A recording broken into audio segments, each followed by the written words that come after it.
This is Toronto, Ontario. There's security in every building, every single place. I think there might be somebody living here. Hello? Oh, hi. Toronto's been crazy, man. It's been a year, It's wild out here. Is it getting worse? Yeah. It's not gonna get better, bro. Like now the drugs is free use, bro.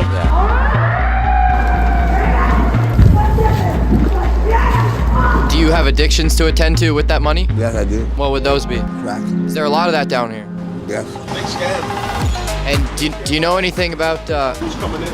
do you know anything about Political scam. We should be talking to other people. immigrants? It's hard even to get into a shelter, even to the referral center. I can't even get a referral bed because of it being full with immigrants, so. Homelessness. This is chronic. This is crazy. This is just under a bridge. Under like a highway. Illegal drugs. Thank you. What is that $10 funding today? Some food. Food? What kind of food are you gonna buy? I'm not sure yet. It's violence. 4 security guards dragged me into a stairwell in a blind spot and throttled me, gave it to me for 15 minutes straight, laying the boots and knuckles to me on Christmas Day. Merry Christmas, motherfucker! Why did they beat you up?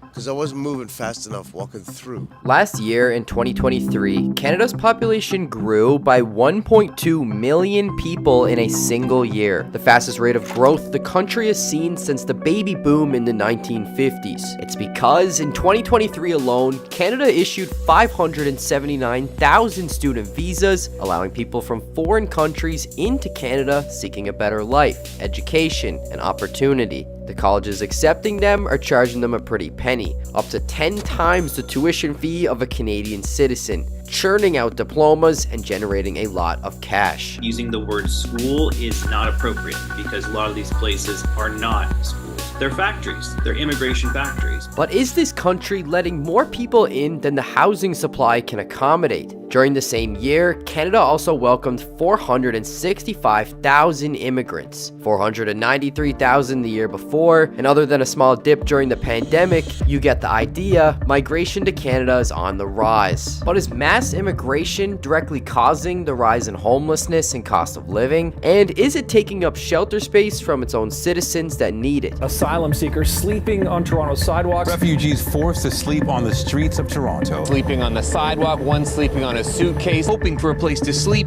in a shelter system that has no room for them. But what could be done to fix the problems the city's facing? How did it get to this point, and how bad is the situation? So I met up with Peter, a born and raised Canadian citizen, previously seen on Global News, sharing his story as a homeless man in Toronto. How are you? Oh, not good, Ranger. No? Have you spent any time in a tent out here in Toronto? No, I haven't done that. I've slept in my car, but Yeah, so- that's out of the question now. Right. I imagine that's pretty uncomfortable. More comfortable in a tent, maybe. Yeah. Well, that's why my friend rescued me for a little bit. Gave me a pretty grungy basement, really old house. So have you tried to get on any lists for housing and things as such in Toronto? Yeah, well, I've been to dozens and dozens of churches and community centers. Yeah. Actually, I didn't know they had that many little buildings. But the problem with our system is they get grants. And all the grants are based on special interest groups. So they're going to house special interests first. I have no problem with single mothers getting help or seniors or something. But I'll see them helping someone who can't even speak English, or someone comes in there all messed up and they help them. Can you point me in the right direction? They classify me as vicariously homed. What's the description of that? Couch surfer or anybody who's not sleeping in the shelter. And that's still not an emergency to the city? Nope, because we got like the jumping refugee, a couple of weeks back died on the street. The news blows up. More grants for the shelter. Look at the guys who are dying in the tent. We got to get more grants, put it on the news. Me? So what?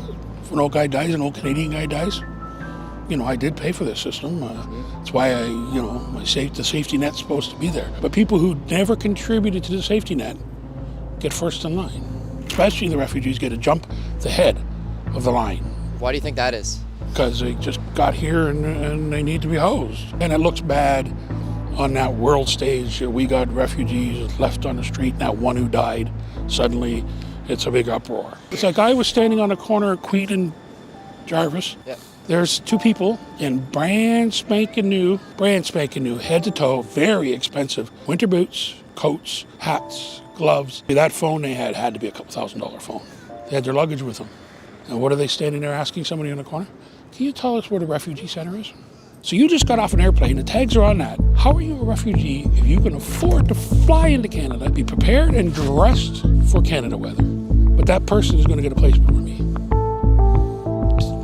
Does that make sense at all? Right now, poverty and immigration is an industry. You think somebody's profiting off of this? Oh, there's a lot of people. What I used to do with volunteer work, and you get a free meal. Maybe they'll give you some gloves or something. Now these people who work in the centers are getting paid what used to be volunteer jobs. And even the volunteers are there because they want to get first pick at all the donations. The government doesn't care about houses price going up because the higher the price, the more tax they get. Our system is overloaded. And come on, the student thing, it's been known for 20, 30 years. It's a backdoor into Canada. And the worst part is I wonder how many of these people in their 30s and 40s claim to be students. Is the student visa a backdoor into Canada? And is it being abused to line the pockets of Canadian schools? More importantly, how is the influx in people affecting the homelessness? Yes, there are some guys that lost their homes. Majority of the people in the tents are people, usually drug and alcohol, would like an apartment, but they don't like the rules that comes with living in a building or an apartment. Most of them will do damage, party, crash the place, trash the place, eventually leave it or get kicked out. So that is just a wasted apartment for whatever period they go into. When we didn't have places where safe injection. The idea of safe injection is so that people don't OD in laneways and basements and hide. Yeah. But the flaw with the safe injection, because it's allowed, they have no fear now. They use doorsteps, they use everything. They're emboldened. Where they used to be shy and the junkies were trying to look proper, they don't care. Because it's allowed. And Peter's right. Here's a clip from 1 a.m. this morning after me and my cameraman got off our flight.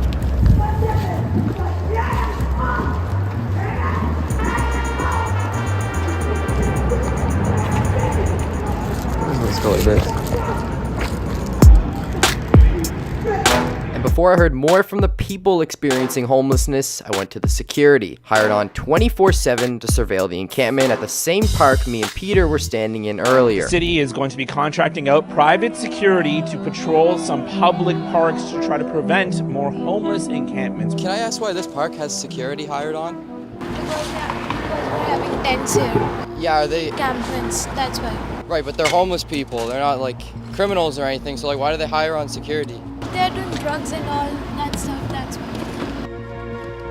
So they hire you guys on to keep everybody else safe in the park? Yeah. Is it 24 hours? Yeah. Okay. How you doing? Not bad. How long have you been working this job here? Sorry, you can't record. Oh, why is that? Because you can't. We're in a public park. I know, but you can't record. Okay. Our company's policy is that we can't come on camera. Sorry. Okay, no problems. I hope you have a good day. Thank you. How's it going? What is that? Hey, you got a camera too. That's dope. You got a thing for photography? No? Yeah, let's go. Let's get a picture real quick. What's your name? Alexander Vladimirovich Prokhorov. Alexander, where are you from? Moscow, Russia. Moscow, Russia. I noticed the accent. Born and raised, but I was raised here. Raised here? Since I was 11, you got red in your... Okay. Oh, you got red on your tooth. I got red on my tooth? You did. It's gone now. It's gone? All right, thank you for that. Talk to you more. Take care. And after what I think was the weirdest interaction in my entire life, this thing's crazy, bro. Oh, bro's totally right. There is a red thing on my tooth. I found myself talking to this guy, not a security guard, but a city worker, who agreed to be interviewed if I blurred his face. It's sad, man. Like the prices are they're rising too fast. Yeah. People can't keep up. Yeah. Do you think it's been getting worse over time? Yeah, for sure. Yeah. It's like the past, after the pandemic, it's like skyrocketing. Mm-hmm. And yeah, the government doesn't really care. Do you think it has to do with the fact that they're profiting off of it? I mean, yeah. And we have a huge drug crisis as well. It definitely doesn't help. Do you think decriminalization was the right choice for Toronto? No, it's a terrible choice. It ruined the whole city. That's the main. That's the main thing that ruined it. Decriminalization was terrible. And do you think that the immigration to Toronto and those numbers increasing has anything to do with the rising cost of living and the homelessness crisis? Well, yeah, the open borders, dude.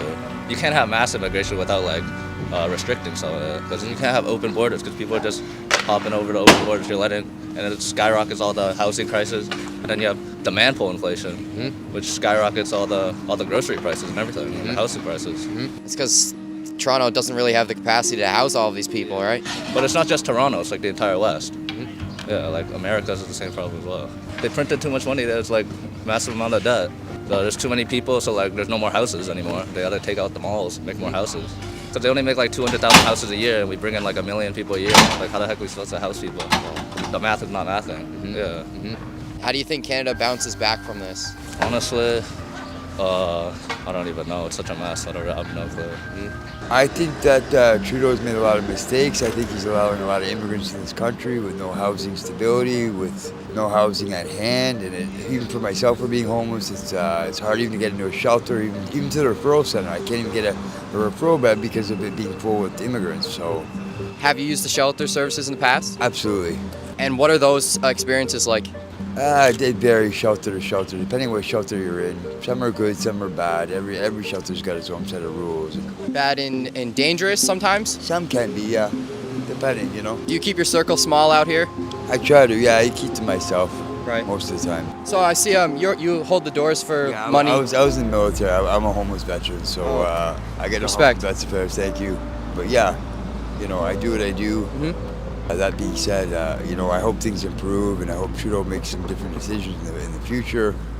Why do you think homelessness in Toronto is a political issue?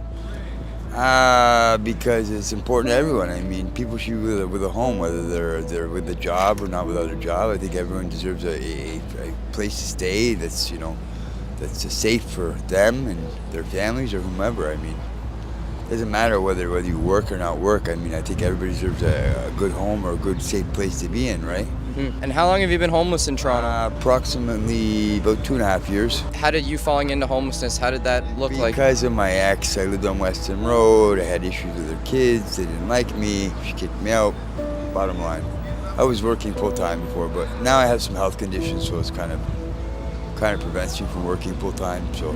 And what's it like trying to get employed once you are homeless? I'd say for myself, not hard. Probably for a lot of other people, probably hard because a lot of them either don't have a formal education or they have a long criminal record. There's many factors, right? So I guess it depends case to case, person to person, yeah. So where do you sleep out here? Do you have a camp or? No. I usually stay in like a respite, or I'll stay on like the shelter buses that they have at Savannah, which is in co-joint with TTC. What's a shelter bus, sorry? It's through TTC. It's a heated bus that they have outside of Savannah Station. It starts from 8 p.m. and finishes like 6 a.m. 7 days a week. Something they offer for the homeless? Yes, that's correct. Oh, that's pretty good. I didn't know the city does something like that. They just started it, so. Okay, how long ago? Maybe a couple weeks, maybe a month at most. Okay, so you've been taking advantage of that? Absolutely. As well as a lot of other homeless people? Absolutely. Okay. And although this might seem wholesome that the city even offers something like this when the shelters are at full capacity, I thought it was pretty counterintuitive when I saw the engineering behind the city's benches. This is a bus station. There's lots of these around. They have these seats in them that are built, designed, homeless proof. So you can only sit up straight and you can't stay here for long periods of time, because if you were to lie across it, you would give yourself back problems and it would also be very uncomfortable to try to stay the night on. Is this a perfect example of the city not doing enough to help the homeless? Probably. This one isn't even a full bench. This is just reduced down to the size of a seat.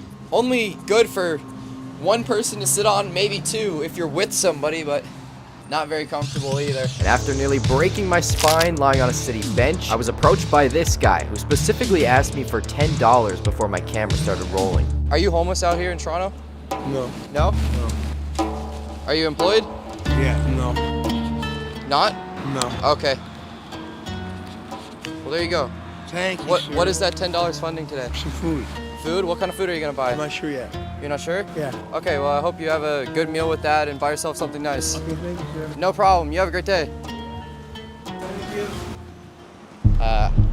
I would imagine that $10 is not going to be going to food. A lot of these people have addictions out here. Like, there's people in the middle of the street, like, literally about to get hit. Like, this person up here is just talking to himself and walking in the middle of the street. Like, this is what you're dealing with around here in this part of town. Oh my God, look at this. We have a random mattress in the middle of the sidewalk. I'm not sure if this is something somebody would be sleeping on. And it looks like there's another one up here This would make perfect sense to sleep under something like this, especially on a day where there's less wind, because you would at least get blocked by the rain up above. There's actually some shelter in here. How long have you been working security here?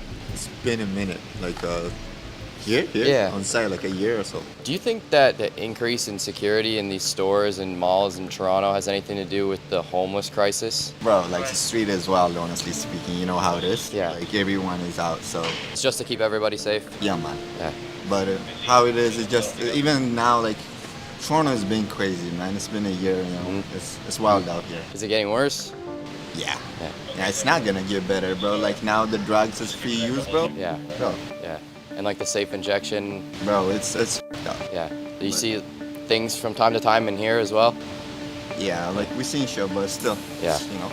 Do you take advantage of the outreach programs here, shelter services? They're all full. That's a problem, hey? That's the problem. So where do you spend your nights to? Here, across the street, the doorway over there. What about the store owners? Do they tell you to move or anything? Said nothing to me yet. How long have you used this place as a camp out? I'm here just periodically. Right. So maybe that's why they don't say anything. Right. I mean, I don't stay. I've been here since 10 o'clock in the morning, but I'm getting ready to leave soon. Right.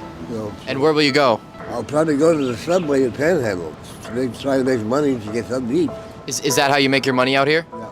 Right. I have lived the last year on the money I Panhandle. Do you have addictions to attend to with that money? Yes, I do. And what would those be? Crack. Is there a lot of that down here? Yes, there's a lot of addictions down here. Right. It's not just crack, it's all of it. When I had my place, I was responsible. But now, when you don't have a place, your responsibilities change. I'm to a point now where I don't care anymore. I mean, I wasn't asked to be an addict. You know, I wasn't born, this was not my plan in my life. You know, I mean, it's a sickness. Yeah. You know, a lot of people don't recognize that. Have you tried to get on a wait list for any of these shelters? Oh yeah, I call them all the time. They're always full. Big scam.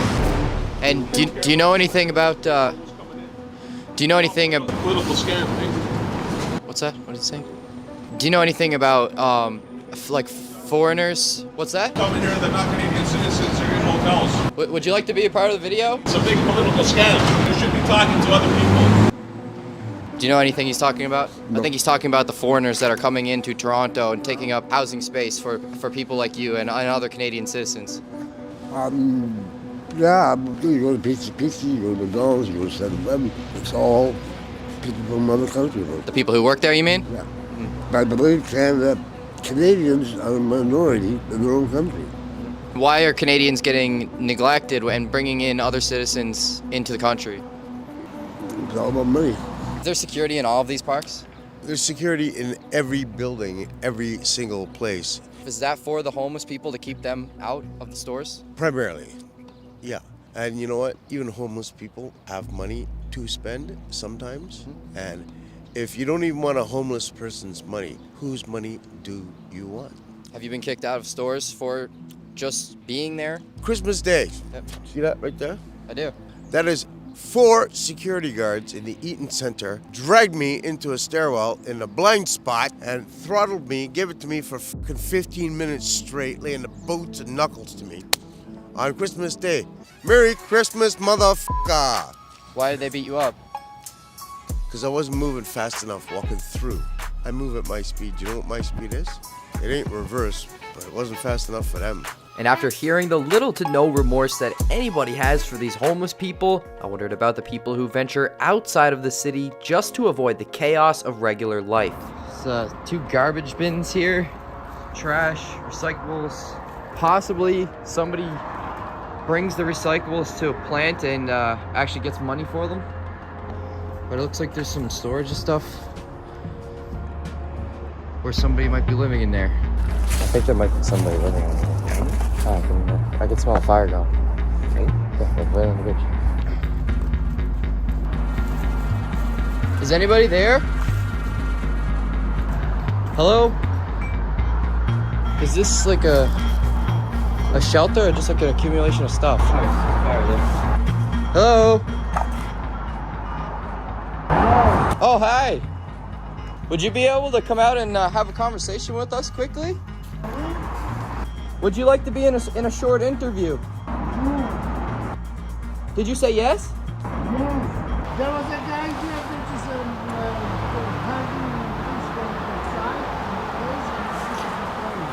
Okay. I didn't see him. I can't really hear you. They throw the shopping cart on Ravine. Yeah, I see a shopping cart. Yeah, so it was here, they just throw it down. They stole it? Oh my God! Okay. We'll wait for you. That person in the camp has a fire going with no ventilation. It's under a bridge. It's just smoke that's just accumulating inside of camp. That can't be too good for your lungs. Risk carbon monoxide poisoning. Definitely not deemed safe. It's next to a highway as well. It's loud, it's noisy. It's a lot of trash that accumulates because of people living here. Like, should I wait for him? Or... I don't know if I piss him off. Like, I think you pissed him off. All right, let's just go. Let's go. This shit's crazy. There's a dog bed here. I don't know if that is more homeless people having animals to shelter as well. But there's a whole lot of random stuff here. It looks abandoned. And I don't know if it was just dumped here, if somebody's coming back for it. But this is just under a bridge, under like a highway. Vodka up there, look. Golf putter. 4. Completely mind blown that this is somebody's living arrangements. I made my way out of there and went back to the city park to talk to the outreach. Is this a volunteer position? No, we're paid. What is your job out here in the park? Well, making sure that no one OD'd or drug overdose and stuff like that. Is that the main concern of your job position? Well, that and finding shelters for the homeless people. Right. Do you know the statistics on how many people live in this park at the moment? Not that many people. Maybe 5. 5? Was there more at one point in time? Yeah. Did the city shuttle them out, or how did that work? You have like street to home, and they come Monday through Friday. Yeah. And they help place the people who are in the park in like homes and shelters and stuff like that. Regardless, the crisis Toronto's facing right now is a war between its own citizens and the people allowed entry into the country by means of immigration and study permits, both of which the numbers are rising too fast and too soon, making housing sparse and completely unaffordable, causing a spike in inflation, a shortage of jobs, and overcapacitated shelters. And that's leaving people like Peter and countless others without a place to stay in their very own country.